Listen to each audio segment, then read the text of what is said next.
Good afternoon, everybody. How are you all? Are you all coping? Tough time slot, hey? 30 minutes before lunch.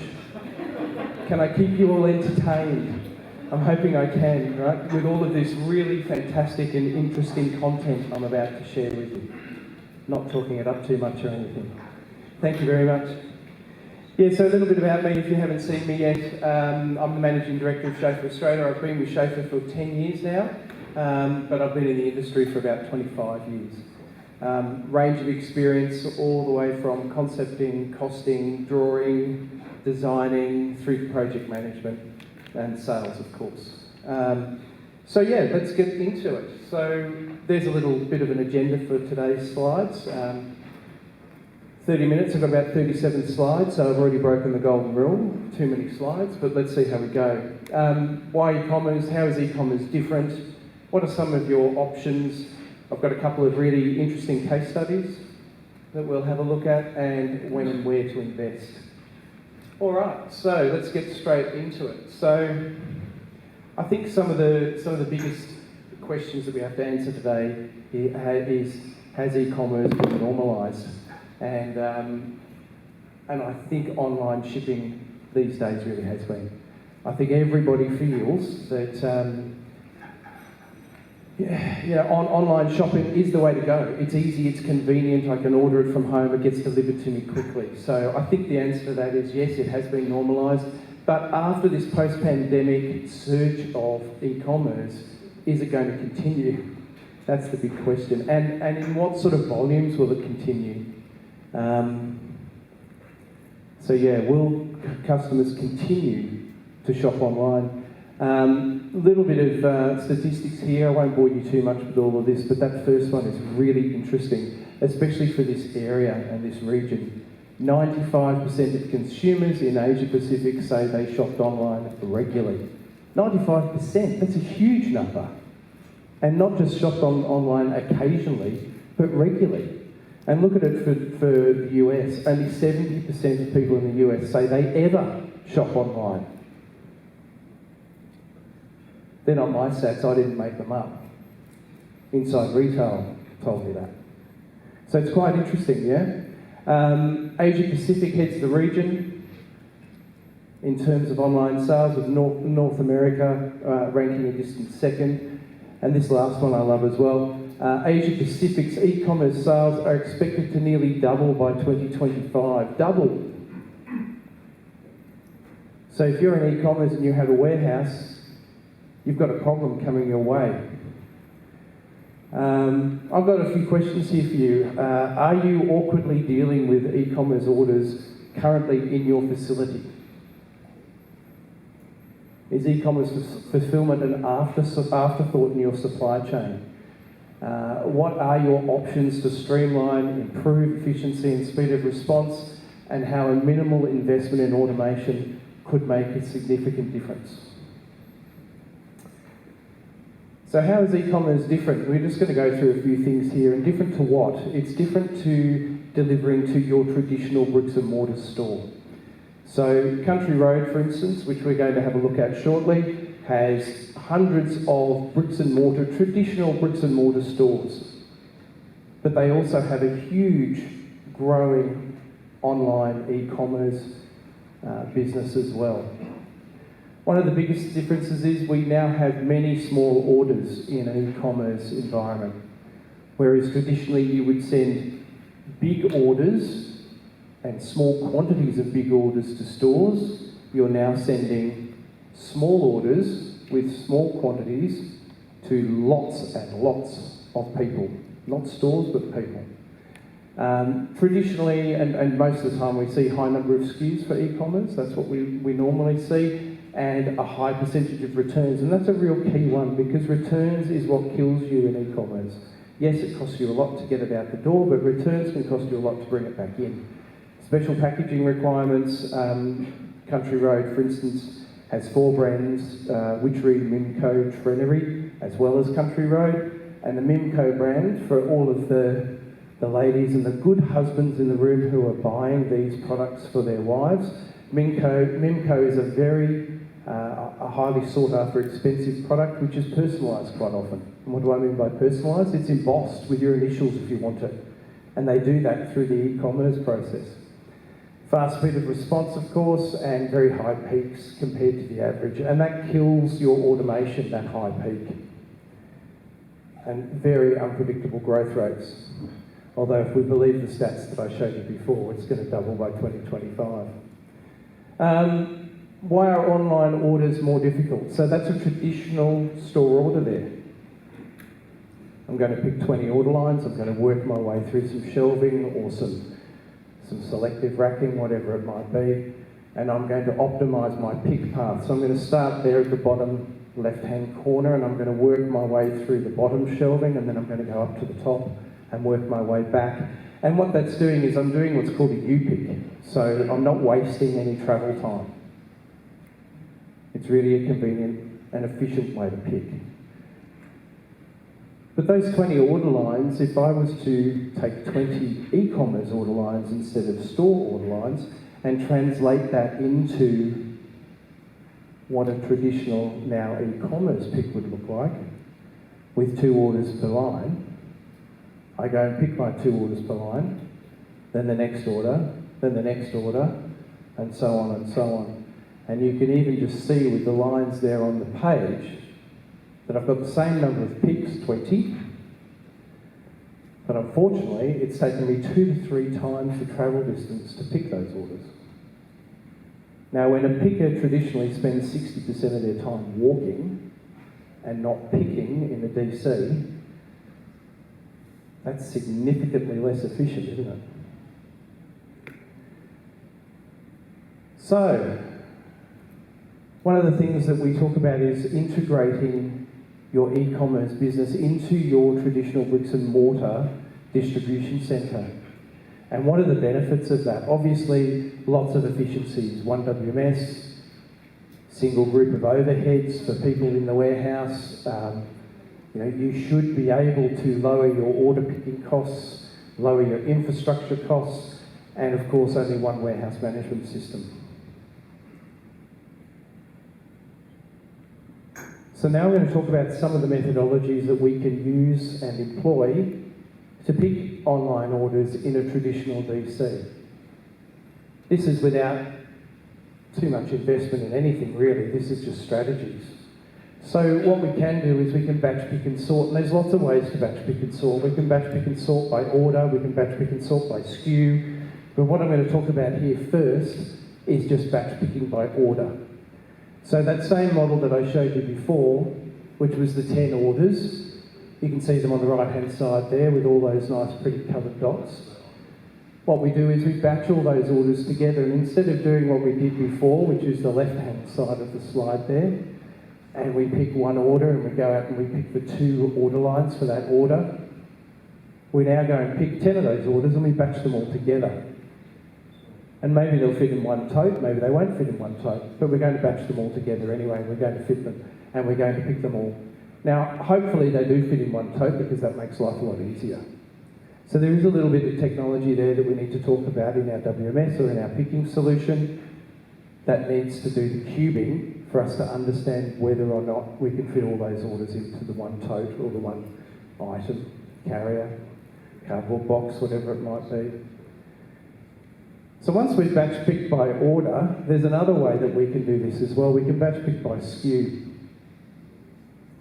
What's the difference? So instead of taking 10 orders and putting them into one tote and picking them all concurrently, what I'm now doing is I'm batch picking by SKU. So within every batch, I only visit the one SKU location once.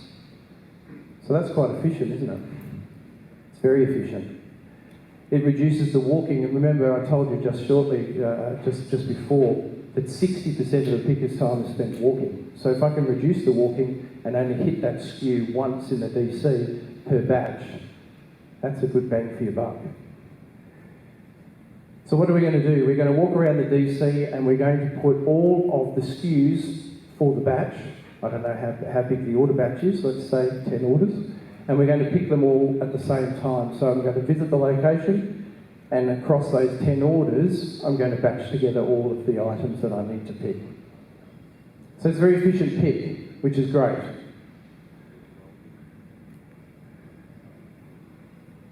However, with the efficient pick comes a compromise. We now have to sort out those items. So how do we do it? Well, we've got to do it smartly because we don't want to lose all the benefits of the efficient pick by not being able to efficiently deal with sorting out of the orders or the SKUs. So one way to do it is with put walls. So we batch pick the items and we come to a put wall and we scan the tote. Now I know what's in the tote. I take an item out, I scan the item, and now a light will light up on my put wall. The put to online order totes there is actually Country Road. That's how they do it. So they batch pick by SKU and they bring it down to the put to light driven online order put wall. The one on the bottom is the put to store order cartons. We do the same thing there. We batch pick by SKU. We bring all of the SKU totes past all of the open stores, and they have every store open on a put wall. We scan the tote, we scan the item, it tells me how many items put into that particular store carton. Once it's completed, I push it away and I put a new order carton in there. The one on the right-hand side is a put wall. It's a pigeonhole put wall, so for smaller order sizes.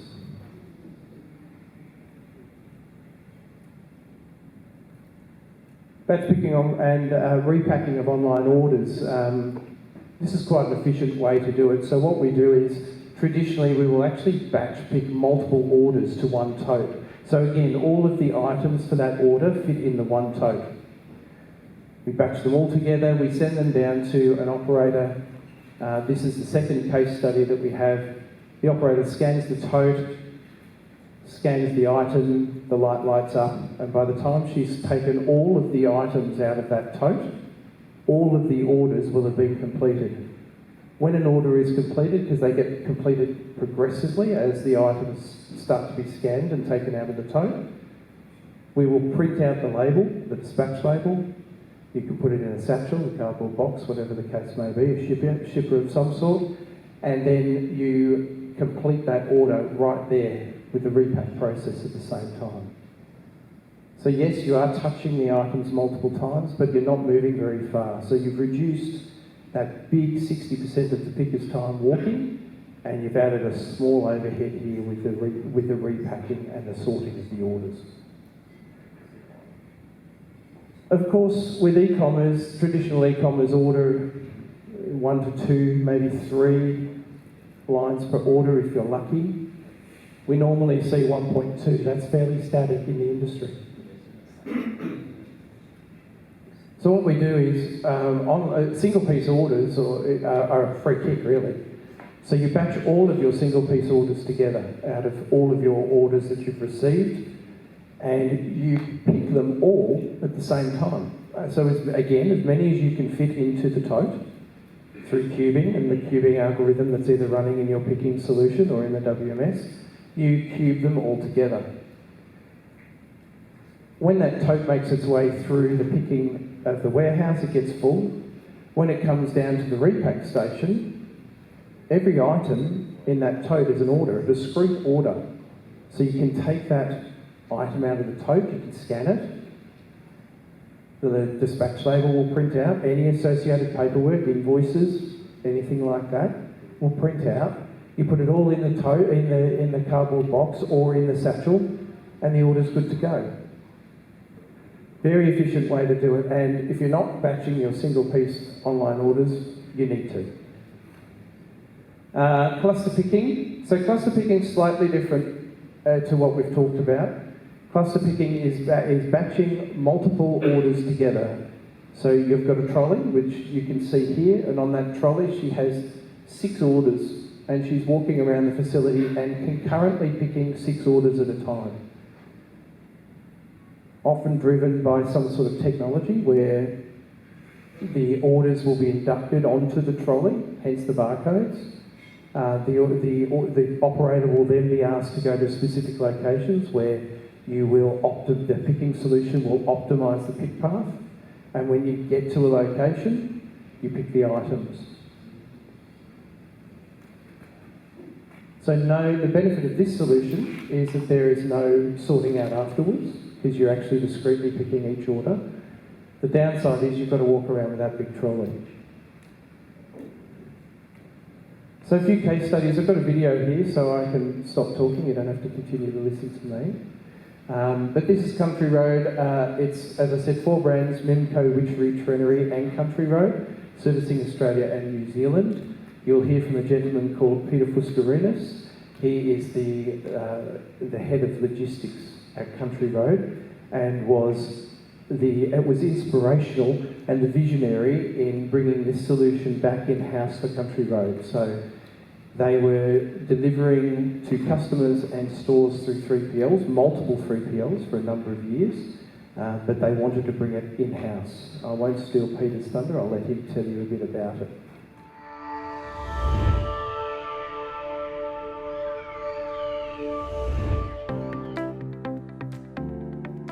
Country Road Group is one of Australia's leading lifestyle and fashion retailers. We comprise 4 brands: Witchery, Mimco, Trenery and Country Road. We have 600 stores across Australia, and we also have stores in New Zealand and South Africa, and we do revenue of circa $1 billion.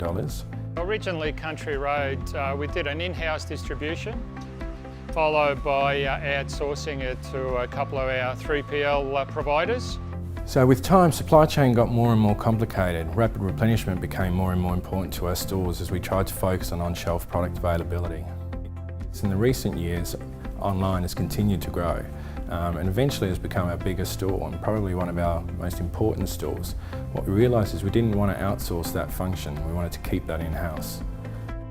So we have a 21,000 square metre facility in the western suburbs of Melbourne, Truganina. We very much see our fulfilment centre as an extension to the stores, an extension to that function. So we rebranded it as the Omni Fulfilment Centre. And our throughput capacity has got lots of scale. You know, we do anywhere between sort of 60,000 units a day up to 100,000, 120,000 units a day, and the variability changes over time. It was important to us as a business to control the site. It was to control the experience, importantly to control the experience for the customer, but also to connect the stores and connect our merchandise teams to the facility.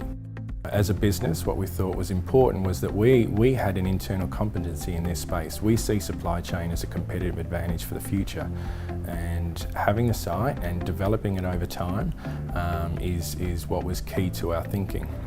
Schaefer brought obviously a lot of experience to the table. They're also willing to work with us on the vision that we had as a business as far as the way the DC will operate, and also the expertise that they had in the field to help us achieve that end result. A lot of the old platforms that we're sort of traditionally used to can pick an online order, but the truth is they can't pick it well. They can't pick it fast enough and they can't pick it efficiently enough. You know, we need to not only get the product out the door fast, but we need to do that at a competitive cost so that we remain competitive in the marketplace.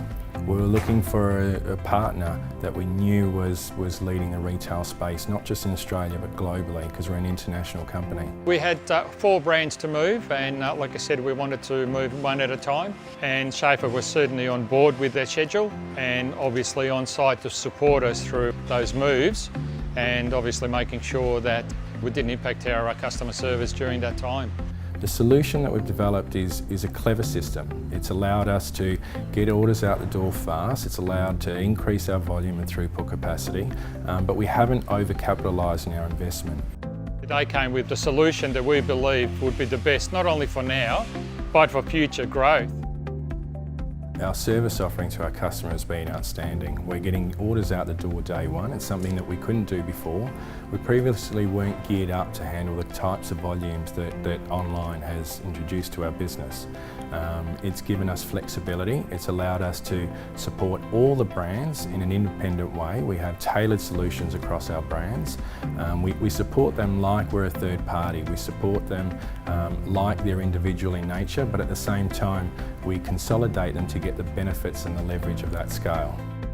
We delivered the project on time and on budget, so that was very positive for us and for the business. The other positive outcome of this project was the continuous relationship we do have with Schaefer.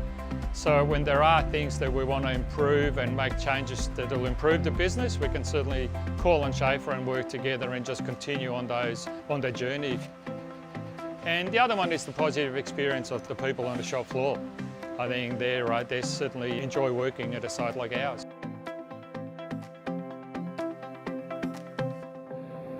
Thank you, well done. We got it. Good work. So some really interesting things there that Peter said. Flexibility. How many times did you hear him say flexibility? Lots. They knew that they wanted to bring and leverage that knowledge and that customer experience back in-house because they wanted to control it. The system was flexible enough to allow them to manage and pick their 4 brands independently with bespoke solutions for each one.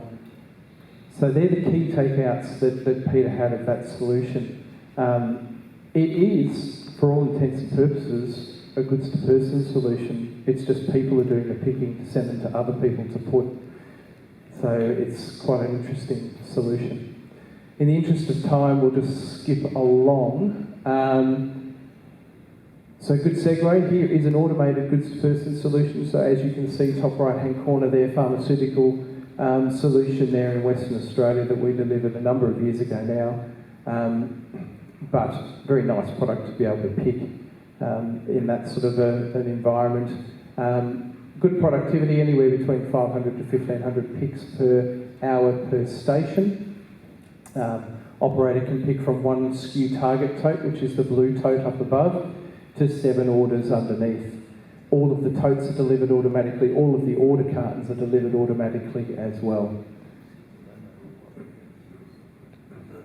So second case study in the fashion industry in Melbourne, actually ironically directly over the road from Country Road, is this solution. So what do we have here? It's an apparel company again. They have store orders and online orders, multiple brands again. We have 5 goods-to-person pick stations, and we have a matrix shuttle system storing 50,000 storage totes, single SKU storage totes.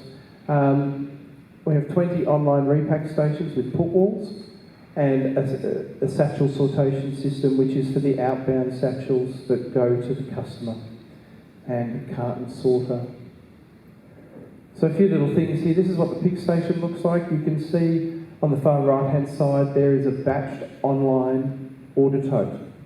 So we're using batching within a goods-to-person solution, which is quite interesting. Product totes come in at the top. You can see some of those product totes have the cardboard box still in them. Some of those product totes are just the products in there with no cardboard box. Store order cartons are also in the pick station, so it's a really good shot at showing you the fact that in this particular solution right now we're picking online orders and store orders at the same time. So we're batch picking online orders together, so multiple orders at a time in the one tote. All of the items for all of those online orders are contained within that one tote. And then on the left-hand side, it's items for store orders. Now this is a video. There we go. There's no sound, it's all right. You're okay, it's just video. So you can see there she's picking, we have online orders, we have store orders, all in the pick station at the same time. For the picker, she doesn't know what she's picking. She's just picking items, she's doing what she's told to pick. The display on the screen is telling her which slot she has to put the item into, how many, what the quantity is, and of course we've got the displays right in front of her face there. There's light barriers contained within each slot. What that means is that every time she breaks one of those order carton slots, it acknowledges that that item has been put into that slot. Obviously we can't tell the quantity, so if she puts 2 in there, she's got to press the confirm button. If it's 1, she doesn't have to press the confirm button because it breaks the light barrier. If she tries to put it in the wrong slot, the system will warn her and tell her. Here's the put wall. So after that picking process at the pick station occurs, those white totes that we saw, and you can just see it on the right-hand side there, come to the put wall. The operator then scans the tote to induct it, and then starts to take every item individually out of the tote and scans it with that fixed scanner just underneath her right arm there.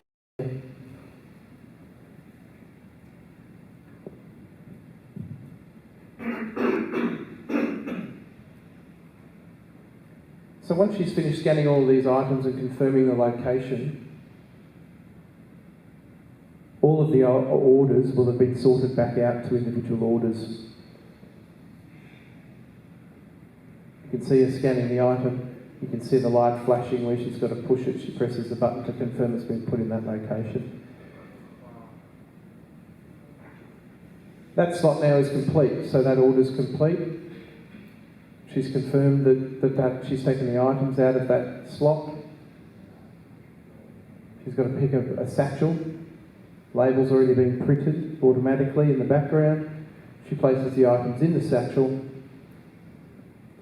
and then after she's done that, it goes onto a satchel sorter where it will be sorted into roll cages for deliveries through their delivery network.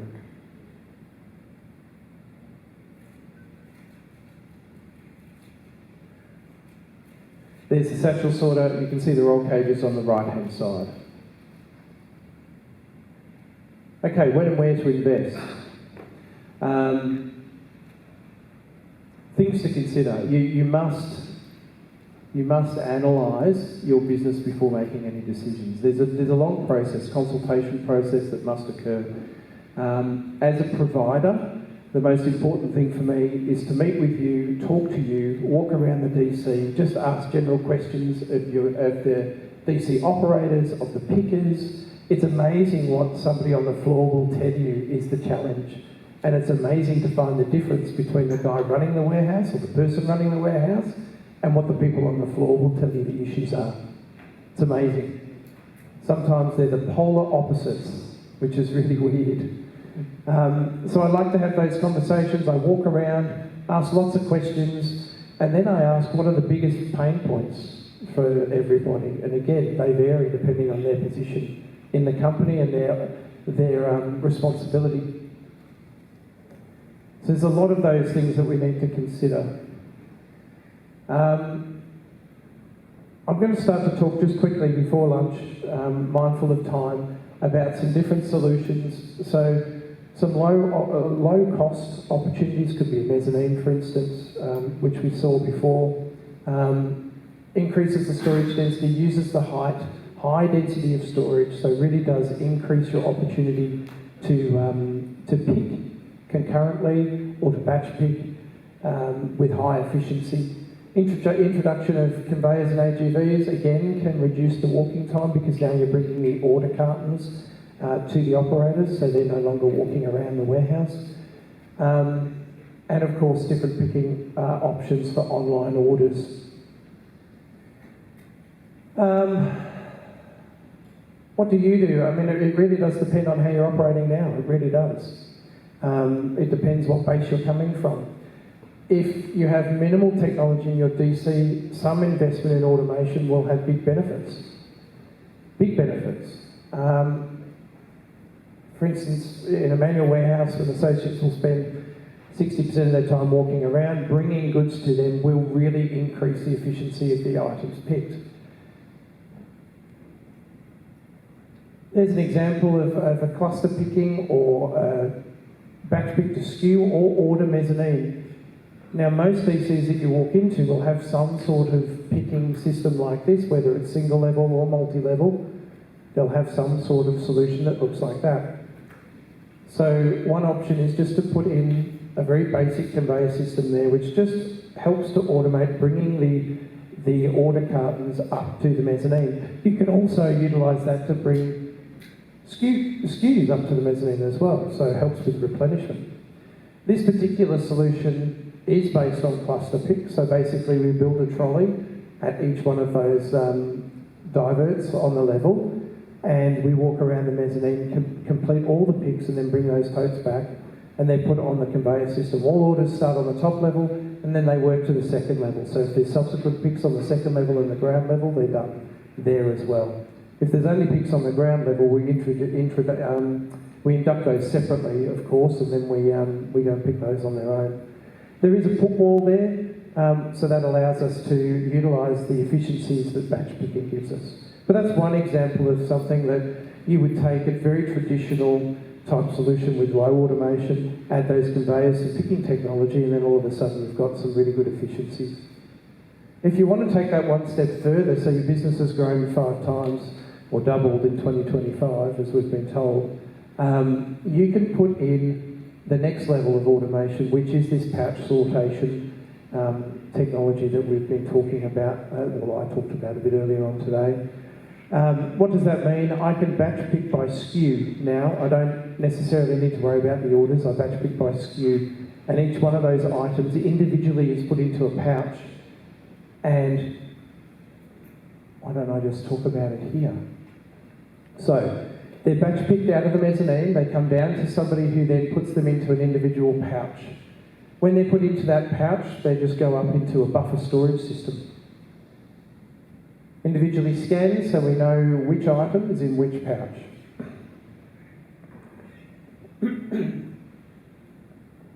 Then what we do is we sequence them out to order. So I've got all of the items in the pouches for all of the orders, and now I sequence them out through this 3-way matrix sortation system, and it's absolutely magical. So it takes a complete randomised group of pouches and sorts them out to order. But not only to order, I can sort them out in sequence, which is the key word here.